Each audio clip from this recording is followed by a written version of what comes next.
Assalamualaikum warahmatullahi wabarakatuh. Alhamdulillahirabbil alamin wa bihi nasta'in ala umurid dunya waddin. Wassalatu wassalamu ala asrofil anbiya'i wal mursalin amma ba'd. Yang terhormat dosen pengampu mata kuliah studi Quran kontemporer Bapak Abdullah MAG serta teman-teman yang kami sayangi. Perkenankanlah kami dari kelompok 6 menyampaikan makalah tentang memahami Al-Quran dengan pendekatan strukturalisme linguistik oleh Muhammad Syahrur.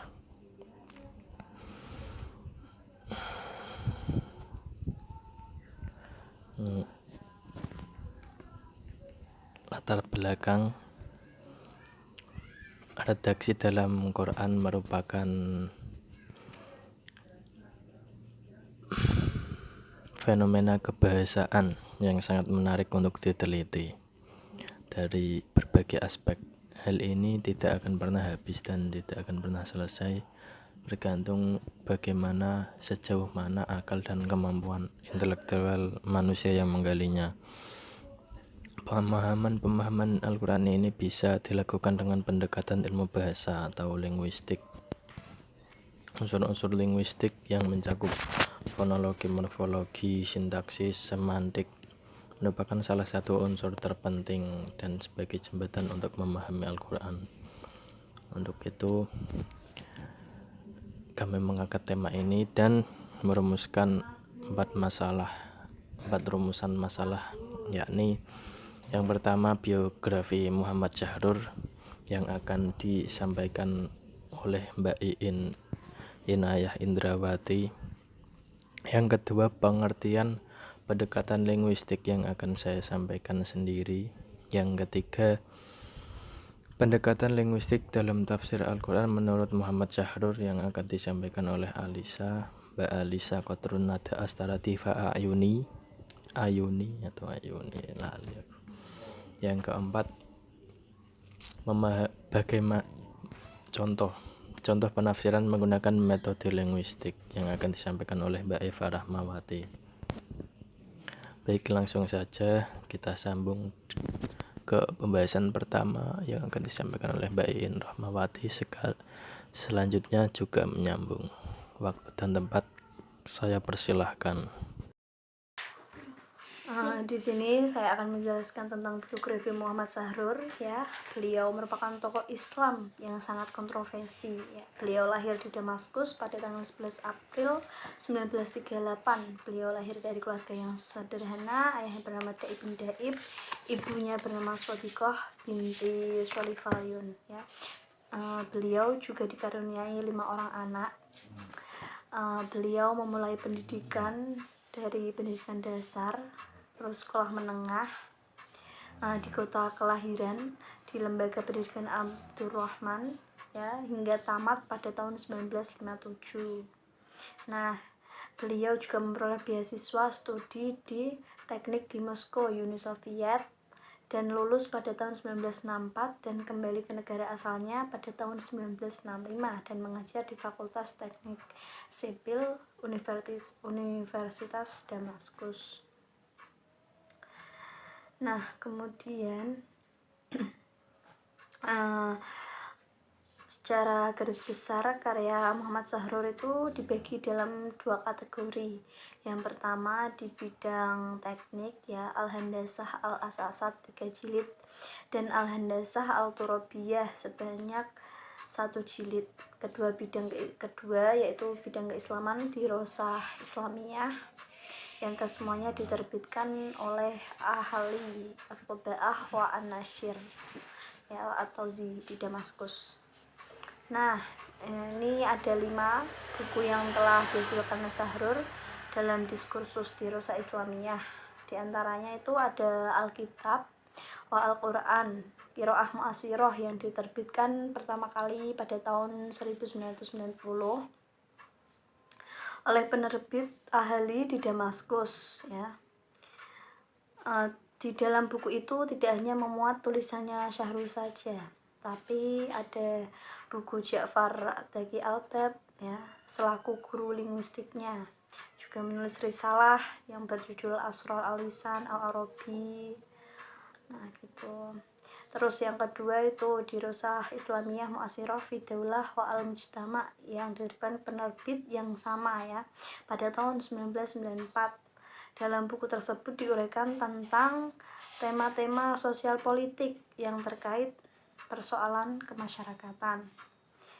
Terus yang ketiga itu Al-Islam wa Al-Imat Al-Qiyam yang diterbitkan pada tahun 1996 oleh Al-Ahali di Damaskus. Nah, dalam buku tersebut Syahrul itu mencoba mengkaji ulang, bahkan mencoba merekonstruksi beberapa hal mendasar dan penting dalam sistem akidah Islam. Iman Islam dua yang menjadi pokok dalam tema tersebut. Nah, kemudian yang keempat itu Nahwa Usul Jadidah Al-Fiqhu Al-Islam ya, terbit pada tahun 2000 ya. Itu juga diterbitkan oleh Al-Ahali di Damaskus. Beliau juga mengungkapkan dalam halaman tanwih bahwa buku itu sebagai penyempurna terhadap kekurangan yang terdapat dalam ketiga buku sebelumnya tadi. Secara khusus membahas tentang metode penafsiran terhadap ayat ahkam atau yang disebut Al-Kitab ya dalam At-Tanzil.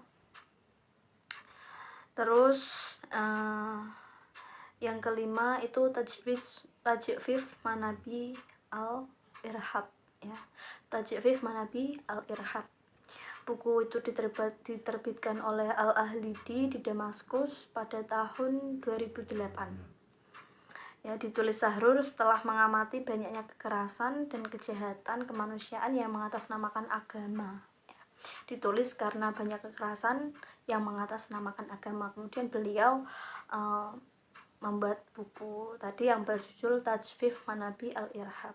Ya, yaitu berpuncak dengan terjadinya tragedi 11 September 2001 di Amerika.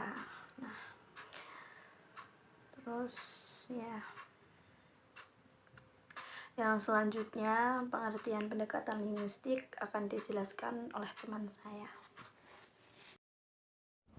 Pengertian pendekatan linguistik. Kata linguistik berasal dari bahasa Latin lingua yang berarti bahasa. Linguistik adalah ilmu tentang bahasa atau ilmu yang menjadikan bahasa sebagai objek kajiannya. Ilmu linguistik juga sering juga disebut linguistik umum atau general linguistik. Artinya ilmu linguistik tidak hanya mengkaji sebuah bahasa saja, melainkan mengkaji seluk-beluk bahasa pada umumnya. Poin selanjutnya, pendekatan linguistik dalam tafsir Al-Quran menurut M. Syahrur. M. Syahrur mengembangkan metode intratekstualitas, yaitu metode yang menggabungkan atau mengkomparasikan seluruh ayat yang memiliki topik pembahasan yang sama. Metode ini bukan merupakan hal yang baru dalam penafsiran Al-Quran. Teknik yang muncul dalam metode ini adalah yufassiru ba'duhu ba'dan, atau sebagian ayat Al-Quran menafsirkan yang lain. Teknik ini sudah muncul sejak awal Islam, namun baru diaplikasikan secara sistematis pada abad ke-20 yang populer dengan Al-Tafsir Al-Maudu'i atau tafsir tematik. Menurut M. Syahrur, perangkat metodologis ini memiliki pembenaran dari Quran Surat Al-Muzammil ayat 1. Pada ayat tersebut terdapat kata tartil yang menurutnya tidak diartikan dengan membaca, sebagaimana yang dipahami mayoritas mufasir dalam bahasa Arab. Lafal tersebut diambil dari akar kata al-ratal yang berarti barisan pada urutan tertentu. Atas dasar itu, kata tartil diartikan dengan mengambil ayat-ayat yang berkaitan dengan satu topik dan mengurutkannya.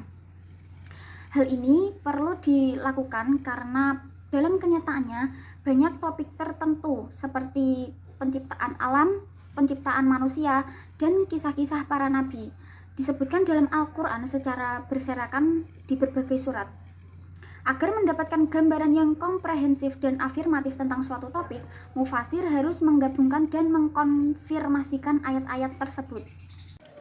M. Syahrur menggunakan semantik dengan analisis paradigmatis dan sistematis setelah melakukan teknik intratekstualitas untuk mendapatkan ide yang relatif mendekatkan kebenaran.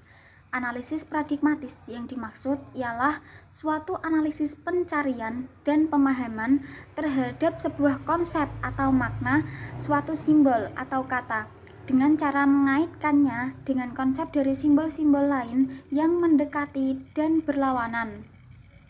Dalam hal ini, Syahrur sepakat dengan Ibnu Faris yang mengatakan bahwa di dalam bahasa Arab tidak terdapat sinonim, sebab setiap kata mempunyai kekhususan makna. Satu kata bahkan bisa jadi memiliki lebih dari satu potensi makna atau polivalen atau beragam. Salah satu faktor yang bisa menentukan makna mana yang lebih tepat dari potensi-potensi makna yang ada ialah konteks logis dalam suatu teks di mana kata itu disebutkan. Analisis ini memandang bahwa makna setiap kata dipengaruhi oleh hubungannya dengan linear dengan kata-kata di sekelilingnya. Pendekatan linguistik yang dipaparkan tidak terlepas dari pengaruh gurunya sewaktu Syahrur menyelesaikan studinya, sebab Syahrur mendapatkan metodologinya tersebut dari orang-orang yang pernah merasuki pikirannya. Berikut beberapa hasil analisa linguistik Syahrur yang secara spesifik diterapkan dalam memahami Al-Quran. Yang pertama, pertumbuhan bahasa berbanding lurus dengan pertumbuhan pikiran. Yang kedua, terdapat relasi antara kesesuaian bunyi dengan konsep atau antara pertanda dengan penanda. Yang ketiga, bahasa memiliki kekuatan dalam dirinya sendiri untuk menjaga keharmonisan sistem tata bahasa sendiri. Yang keempat, perubahan bentuk kata tetap berporos pada kesatuan makna. Lalu yang kelima, selain berfungsi sebagai sarana identifikasi, bahasa juga berfungsi sebagai sarana berkomunikasi. Yang keenam, tanda bahasa bersifat arbiter atau mana suka. Lalu yang ketujuh, makna yang melekat pada suatu kata sederhana, tidak mungkin lebih padat daripada makna yang melekat pada kata sederhana lain, baik dalam satu rumpun bahasa maupun rumpun bahasa yang berbeda. Yang kedelapan, pesan yang terkandung dalam sebuah kalimat informatif hanya dapat dipahami melalui relasi struktural antara data dan fakta atau antara pertanda dengan penanda. Yang kesembilan, adanya signifikansi sintesa tadi diakronik dan sinkronik. Yang kesepuluh, bahasa beserta tata bahasanya tumbuh berkembang seiring dengan pertumbuhan pemikiran manusia. Lalu yang terakhir, bahasa dapat dipandang sebagai sistem yang tumbuh dalam fenomena sosial yang strukturnya terkait erat dengan fungsi komunikasi. Poin selanjutnya akan disampaikan oleh rekan kita, Mbak Eva Rahmawati. Baik, terima kasih. Yang selanjutnya poin D, yakni contoh penafsiran dalam pendekatan linguistik. Nah, menurut Syahrur ini ada dua konsep yang digunakan. Yang pertama adalah konsep Islam dan iman, dan yang kedua yaitu konsep rububiyah dan uluhiyah. Langsung saja yang pertama, konsep Islam dan iman. Dalam menggali kedua konsep tersebut, Syahrur ini memulai dengan menganalisis 3 ayat, yakni surat Al-Ahzab ayat 35, surat At-Tahrim ayat 5, dan surat Al-Hujurat ayat 14. Ketiga ayat tersebut dipahami Syahrur bahwa komunitas muslimun muslimat itu berbeda dengan komunitas mukminun mukminat, bahwa keilmuan seseorang itu datang lebih dahulu dibanding keimanannya. Di sini dapat terlihat bahwa Sahrur menggunakan teori paradigma-sintagmatis yang mengatakan bahwa penyebutan dua istilah muslim dan mukmin secara beriringan ini menunjukkan bahwa kedua istilah itu bukan merupakan sinonim, meskipun ada persinggungan makna, tetapi memiliki referensi yang berbeda. Selain itu, penyebutan kedua istilah itu dalam ketiga ayat memberikan pengertian simbolis tentang tahapan eksistensi yang berbeda pula. Lalu kaitannya dengan iman dalam Al-Quran, Sahrur jauh lebih berhati-hati dan seksama dalam menyikapi ayat-ayat yang menyebutkan kata iman. Seperti dicontohkan dalam 3 ayat, Quran Surat An-Nisa ayat 136, Al-Hadid ayat 28, dan Quran Surat Muhammad ayat 2. Pada ketiga ayat tersebut itu dapat dilihat bahwa kata kerja amanu disebutkan 2 kali. Ungkapan bahwa Allah memerintah orang-orang yang beriman untuk beriman kepada Allah dan Rasul-Nya tidak dapat dipahami kecuali apabila mereka itu memang tidak beriman kepada Rasul-Nya dan kepada kitab yang diturunkan.